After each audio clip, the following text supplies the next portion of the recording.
ಎಲ್ಲರಿಗೂ ನಮಸ್ತೆ. ಭಾಷಾಜ್ಞಾನ ಯೂಟ್ಯೂಬ್ ಚಾನಲ್ಗೆ ಸ್ವಾಗತ. ಒತ್ತಕ್ಷರಗಳು ಇರುವಂಥ ಪದಗಳನ್ನು ಒಂದು ಸೆಂಟೆನ್ಸ್ ಮಾಡಿ ನಾವು ದಿವಸಕ್ಕೆ ಎರಡೆರಡು ಸೆಂಟೆನ್ಸ್ನಾಗೆ ಕಲಿಯುವ.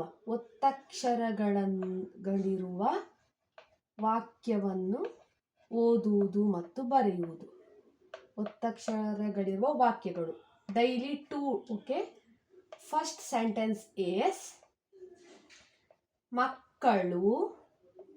Ka under that ka consonant. Important sentence also. ಮಕ್ಕಳು ಮೈದಾನದಲ್ಲಿ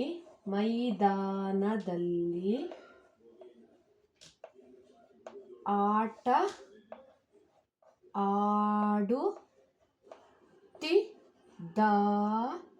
ಆಡುತ್ತಿದ್ದಾರೆ.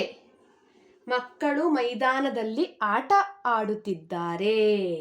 Okay, children playing in the ground. ಮಕ್ಕಳು ಮೈದಾನದಲ್ಲಿ ಆಟ ಆಡುತ್ತಿದ್ದಾರೆ.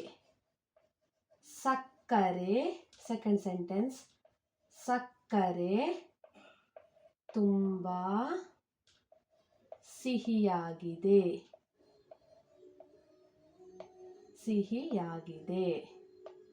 Sugar is too sweet.